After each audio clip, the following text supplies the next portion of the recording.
Your first pitch to a potential client is critical to growing your business. There are a few huge mistakes people make that are totally avoidable. This video is here to help you nail it and land your dream clients.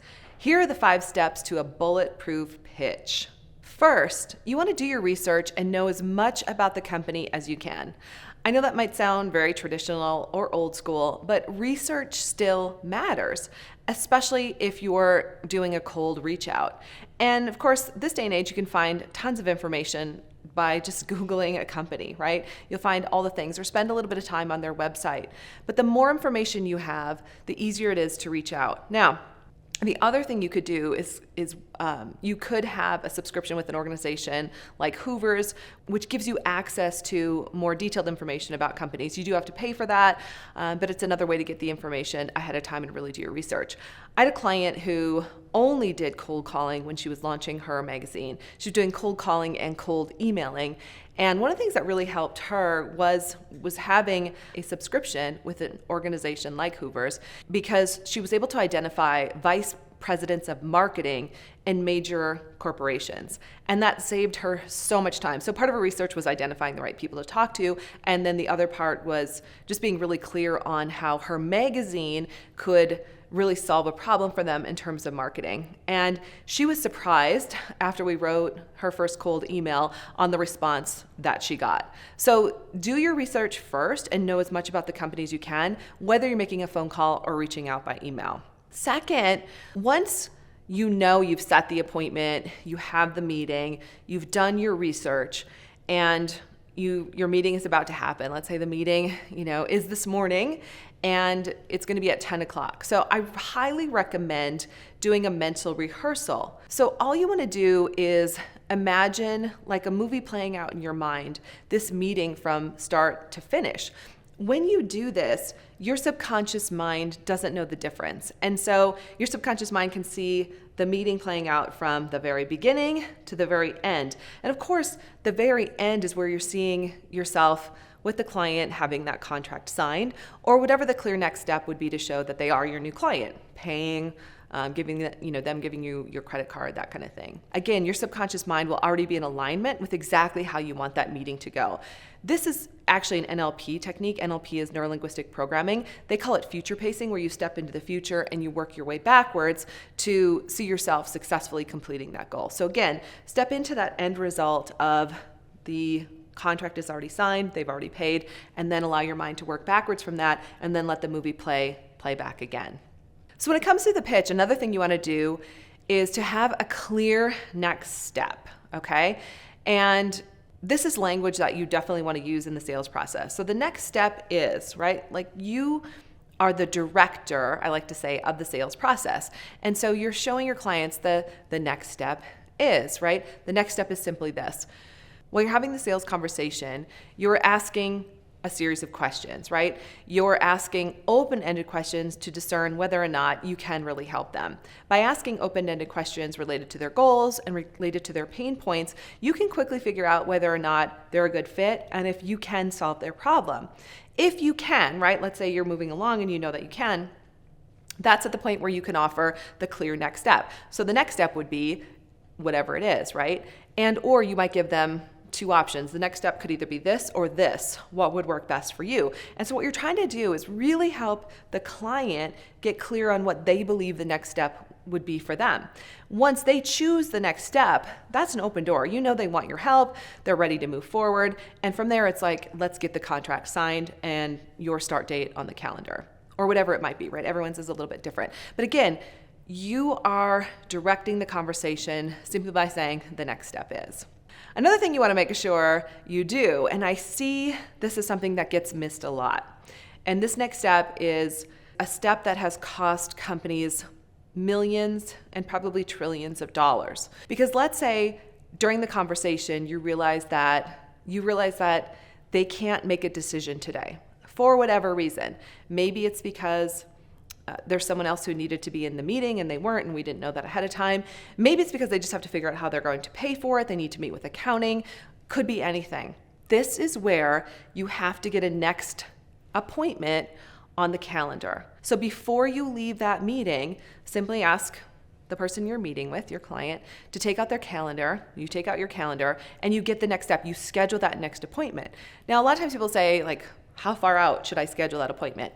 Here's my answer: as soon as possible. So you can simply ask the client. You could say, I know you have to talk to your accounting department. When do you think you can do that? And they might say, oh, I can talk to our accounting department this afternoon.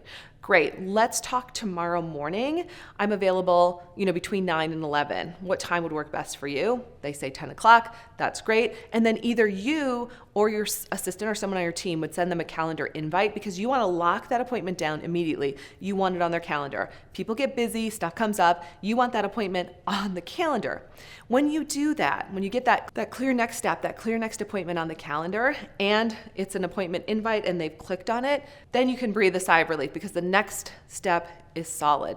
Unfortunately, I see so many people missing that step. And again, it costs you so much money to miss that next step. Now, once you have that next step on the calendar, right, if they haven't said yes yet, you have to follow through. And you want to follow through with whatever your part was in the agreement.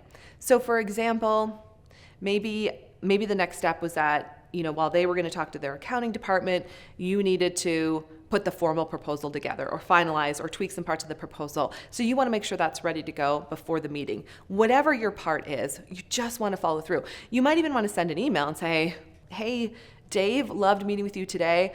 Looking forward to meeting with you tomorrow at 10 a.m. One of my team members sent the calendar invite over, so that should be on your calendar. We'll be connecting over Zoom. Talk to you then.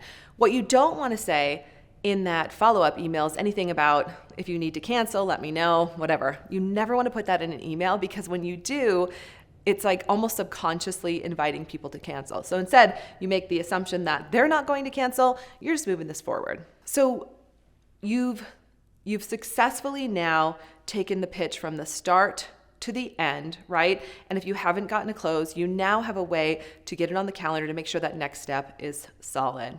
Before we wrap up, I want to share a story with you that to this day has stuck with me. So it was years ago when I was still selling in the world of technology, training, and consulting. And one of the salespeople at the time had closed a deal. It was about a $500,000 deal. It was a big deal. And unfortunately, when she closed the deal was set up in a way that the company would have lost a lot of money. And I think the salesperson just closed it to close the deal, hoping to get paid on it. However, she left the company because she knew what she had closed was not going to fly. It was not set up correctly. So I was looking at it and I realized that this deal could not be delivered. We would have lost so much money. I mean, it could have tanked the company. And so at that moment when I realized it, I was the branch manager and the deal had come to me, right? I was responsible at that point and I needed to talk to the client about it. I remember being super nervous because we needed this business at that time. At the same time, we couldn't deliver it the way it was. We really needed to charge twice as much. It was really $1 million contract, not a $500,000 contract. So you can imagine, here I am. I, at that point, was the new branch manager, and I was given this situation. And so I called the client up and I said, hey, I want to introduce myself. I need to meet with you. And unfortunately, there's some changes that need to be made to the contract. That's all I said, but I wanted to talk to him in person. And, he pushed back right away. He said, well, your company gave us this contract. And so you need to deliver based on what you shared. I said, listen, let's just have a meeting. I want to talk to you. I want to meet you in person. I didn't want to get into the sales part of it. So finally he was like, okay, fine. I remember walking into the meeting, and I'll tell you one thing I definitely did. I rehearsed that meeting in my mind. I mentally rehearsed that meeting from start to finish, and I saw myself walking out of that meeting with a new signed contract at the correct price point. I remember clearly doing that. So I walked in with this new contract, and I was so nervous because I also knew that this gentleman had a reputation for being very direct. He did not mess around. It's one of the reasons he was very successful. He was in an IT director position at a very, very large corporation. And so they called, I was at the front desk. They called back. They let him know I was there. And he said, okay, great, come on back. And so I remember walking in. He was already standing up at his desk. He wasn't sitting down at all. He did not invite me to have a seat. He just stood up and he was standing there. So I walked in, shook his hand, introduced myself. He did not offer me a seat. And he just said, he goes, I know you wanted to come and talk to me. He said, but really what I wanted to do was tell you face to face that we're not changing anything. or you guys can walk. He goes, he named our competitor. He said, they would love this business. I said, I understand that. And they would probably love this business. And I told him, I said, I also know that my competitor does not have the level or the quality of trainers that we had. Our trainers had real world experience. Some of them had 20 years of real world experience. I knew that we could deliver this project on time. It was an international project. I knew we were qualified to do it. I knew that we could handle it. And I remember just, saying, I hear you. Our, competitors would love this deal, and I'm not walking away. And I said, you probably realized after you got it that it was underpriced. And he said, yeah, but that's your problem. And I said, it is, but it's also not fair to the company that the salesperson who's no longer with the company should not have priced it at this price point. And I apologize for that happening. And I do have a new contract here that, is priced fairly and will get you everything that you want. It'll get you the delivery of the training on time internationally.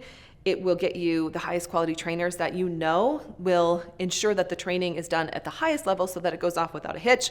I said these things, and I stayed standing, I stayed direct, and I held my ground with him because I believed it, and I knew that. And so finally I said nothing, because sometimes in selling you just got to be quiet. I just said nothing, and I just looked at him, and I waited. And I would say it was the longest 10 seconds of my life. And I think he knew I was right. He did know I was right. So finally he looked at me and he said that 4-letter word. He said, fine. He said, fine. He said, but if one thing goes wrong, it's you I'm coming after. And I was like, fine. I gave him his word back. I said, fine.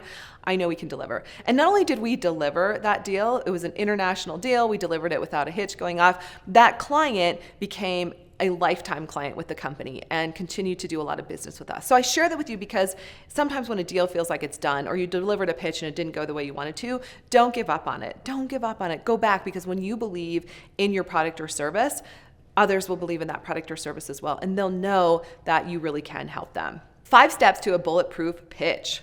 First, do your research and know as much as you can about the company before you reach out. Second, mentally rehearse.